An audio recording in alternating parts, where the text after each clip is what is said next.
Welcome to Think Big with Dan and Qasim. Join hosts Dan Melnick and Qasim Masood as they explore big ideas, limitless possibilities, and engage with visionaries, entrepreneurs, and thought leaders who dare to dream big, get inspired, motivated, and find practical tips for personal growth. Think big, dream bigger, and ignite your potential. All right, welcome to Think Big with Dan and Qasim. And if you want to go ahead and introduce yourself, tell us where you live and what you do for a living. Yeah, so my name's Adam Lasky. Calling in from New Jersey, and right now I'm doing advising work, consulting work in the marketing space, D2C. Yeah, that's where my history has been. Awesome. So how did you get into D2C marketing in the first place? That's a great question. I wonder that myself sometimes. So before I was a marketer in D2C, I was a public school teacher. And I taught public school in Brooklyn. It was middle school grades 6 and 7. And I absolutely hated it. Teaching middle school kids, like preteens, kind of like that age range, is just really horrible. So I turned down tenure, did not want to teach after my 3 years were up, and I looked for any job imaginable, like entry level anything. I even started looking into like trade schools, perhaps like maybe be an electrician, plumber, what have you. And it was almost by accident that I got this job as an SEO coordinator at this ecom company. I had been running now this was back in, 2010, 2011. I had been running this like photo blog of like little miniature like clay beans, and I was like taking them on journeys. Like I would take them up to Boston and like photo them in like touristy locations. And the recruiter for this company saw my blog and hired me just because of like I took really good photos of clay beans.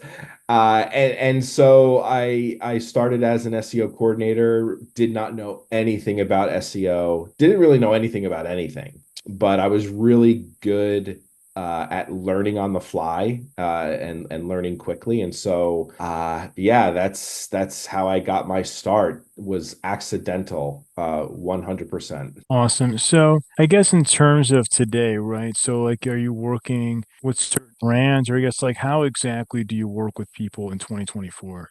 Yeah, so that's a great question, and it's recent. So I just stepped down as a CEO of a company and really wanted to get back into marketing. And so right now, advising a couple of companies, Kickstarter for one, a couple of other D2C e-com companies. And really, what I provide is kind of like a suite of marketing expertise and consulting options. So for one company, I had to advise and really get my hands dirty and build a Google Ads program from scratch. So I was brought in and really was more of a tactician than an advisor. But for others, it's more like long-term strategic thinking, like where do we want to go? Do we want to move to physical retail as well as e-com? Another company I'm doing some advising for, just like standing up like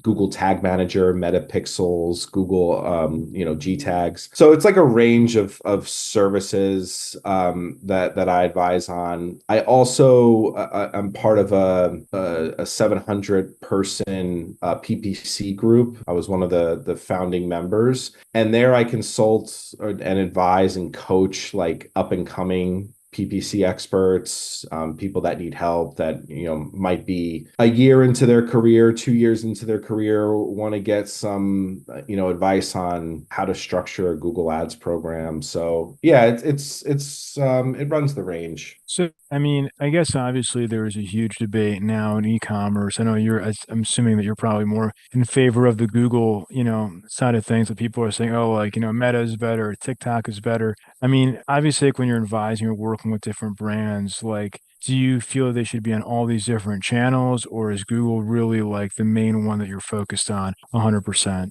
I like Google, but when I talk to and advise brands, and that is a question that I get asked often is, should we be on Facebook? Should we be on TikTok? And my answer is always, it depends. It depends on where your customers are. It depends on where your ideal customer profile lives, right? Like maybe they do live on Meta, maybe they do live on TikTok and Google, but you don't know until you test into that. And so really my approach to that question is more of like a MVP, like launch an MVP, test, iterate, and see if that's where your customer, if those platforms are where your customers live. Fail fast, fail cheap, get learnings, and then move on. So it could be that they do live in Meta. Great. Run Meta campaigns, and this is how you could potentially structure those campaigns. TikTok, great. If they live on TikTok, fine. Let's build a marketing program there. So honestly, it depends. I know that's like a cop-out answer, but there's really no hard and fast rule there. For sure. But I guess like in 2024, right, when you're working with these brands, like what do you think, sets the brands apart that are successful versus the ones that are not successful, nowadays? Yeah, I would say two things. Number one is the offer. If your offer is not enticing is the wrong word. If you don't have the best offer, and if you're not solving your customer's problem better than others, better than your competitor set, then it doesn't matter where you're marketing, where you're living, where you're trying to target your customers. If your offer isn't first class, it's not going to matter. So that's the first thing. And then the second thing, I think what separates brands is creative. The ability to hook someone within the first 3 seconds of them seeing either your ad, your video, what have you.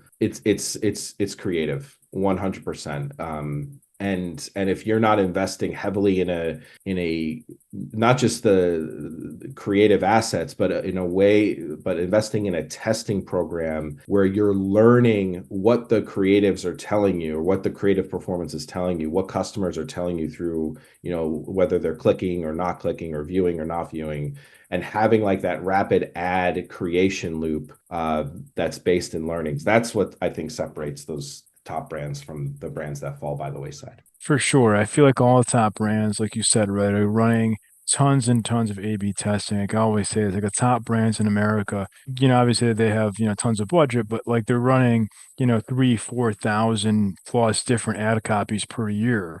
Mm-hmm.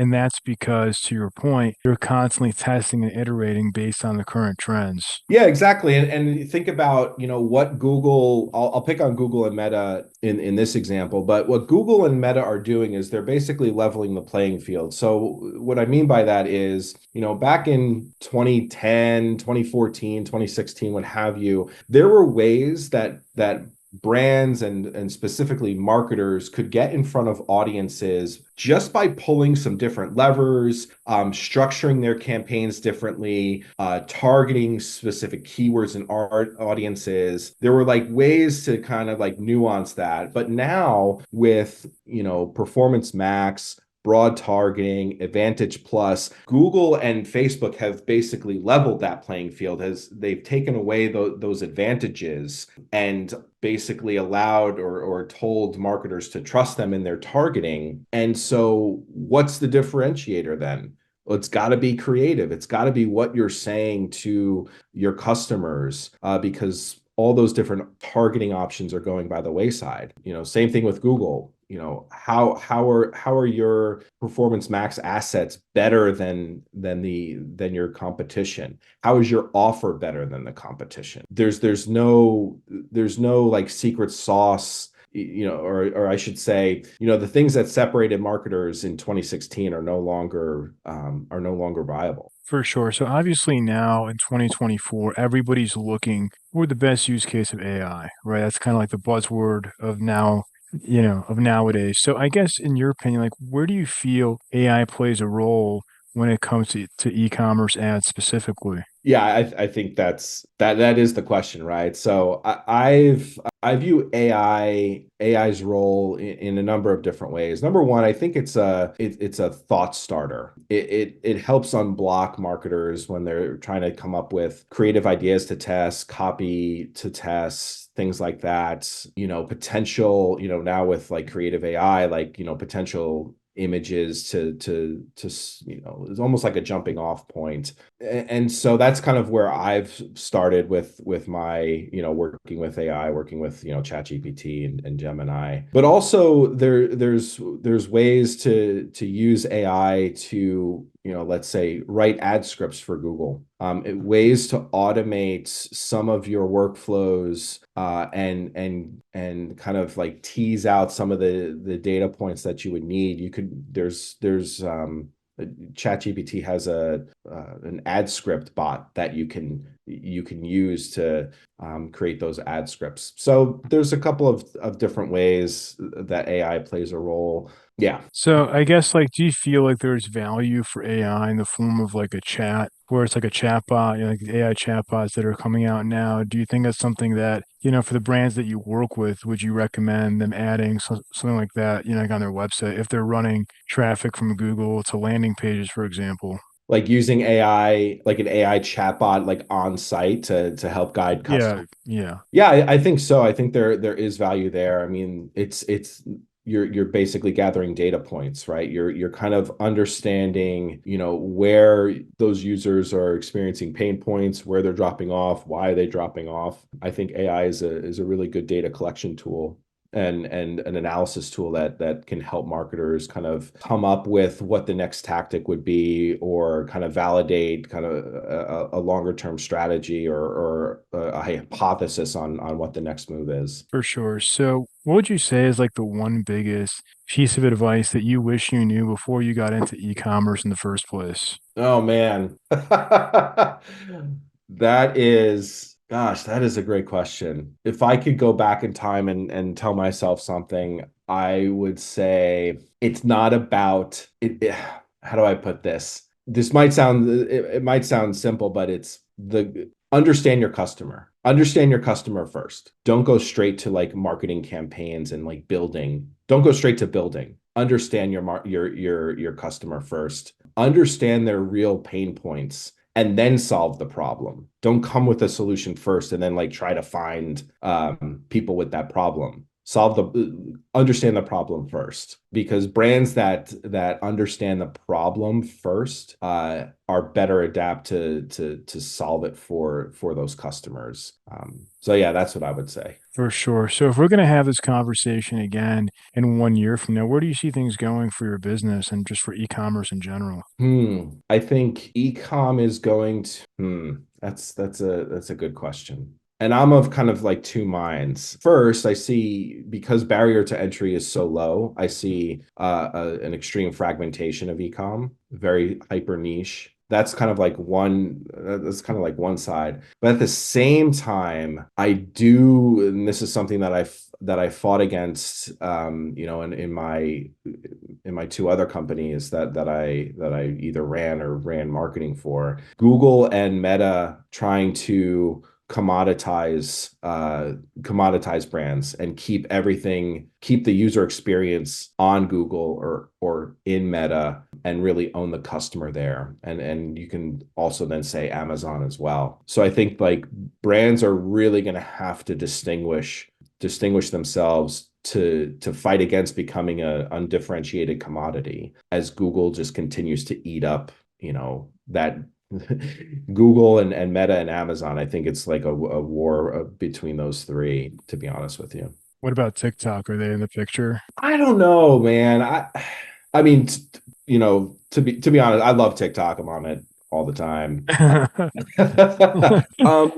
But I don't know. Like, I don't know if they can, if they're gonna monetize well and establish trust. We'll talk US specifically. Right. I think that's where they're going, Okay. but it'll be interesting to see if what they were solving for first, or like kind of like their initial offering, which was entertainment, if they can kind of pivot that in a way that, the e-com platform is A, trustworthy, and B, better than what brands can offer on site. Like, I don't know. So I'm still kind of, the jury's out for me. Right. Yeah. They're definitely trying to. I mean, I feel like all these reels you see from, these brands, like they usually go viral on TikTok first and then go viral on Instagram. So it's like that's Yeah. kind of where they like originate from. Yeah, 100%. I mean, I have been very close to purchasing on TikTok, but I don't know. I just can't get over the hump of like, is this real? Like these, and that's the thing, like these brands, these no-name brands, and I'm just speaking from personal experience. I could be 100% wrong, but there's no brand, like the brands that I'm seeing or the brands that I get ads for that I like might purchase, I might not.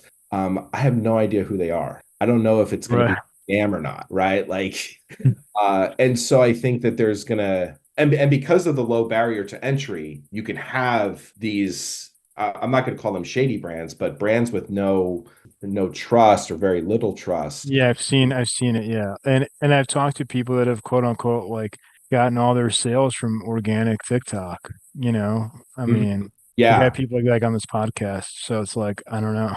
Yeah, and like, to be honest, I would love it if TikTok became a major player, because I think that allows marketers and brands to not differentiate, but to like add another channel into their marketing mix and not rely on Google and Meta, so if CPCs and CPMs start to rise on these other channels, well, at least we have TikTok, or at least we have, another channel that we can rely on to bring to bring traffic to the site. For sure. So if somebody watching this wanted to reach out to you, do you mind sharing your website or social media, I guess, best ways to get in contact with you? Yeah, so best ways to get in contact with me. So I do have a website. It's adamlasky.me.